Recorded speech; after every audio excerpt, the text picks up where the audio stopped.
The old house stood on a hill, silhouetted against the night sky.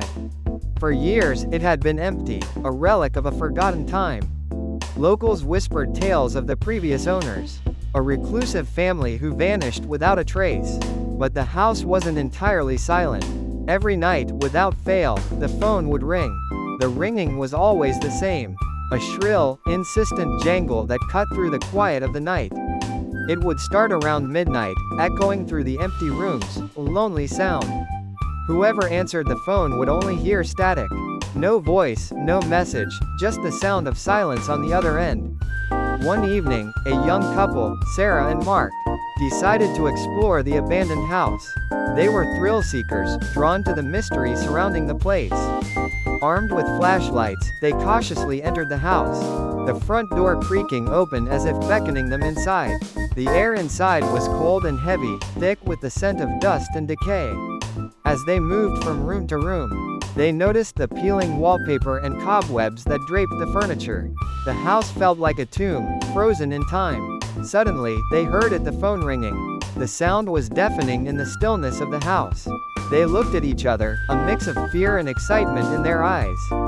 They followed the sound to the living room, where an old rotary phone sat on a table. Mark cautiously picked up the receiver.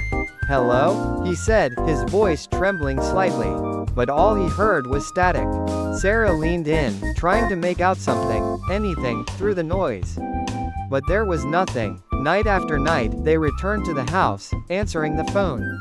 They tried everything, different phones, recording devices, even contacting a paranormal investigator. But the phone call remained a mystery. It was always the same, the ringing, the static, the silence. As time passed, the couple became obsessed with the calls. They spent countless hours researching the house's history, the previous owners, anything that could explain the phenomenon. They learned about the family, their tragic secrets, their sudden disappearance. The more they learned, the more the mystery deepened. One night, as Sarah answered the phone, a faint whisper reached her ear, barely audible above the static. It sounded like a child's voice, whispering a single word, "Help." Sarah gasped, handing the phone to Mark, her face pale.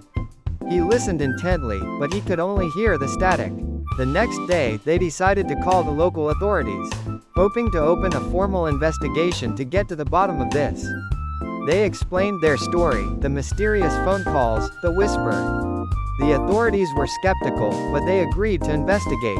The investigators, accompanied by Sarah and Mark, entered the house. They waited, with bated breath, for the phone to ring. And then, at midnight, it happened.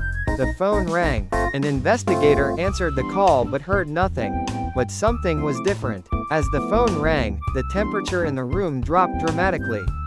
The air grew heavy, as an image flickered on the wall, showing the previous owners of the house. The phone calls were not random occurrences.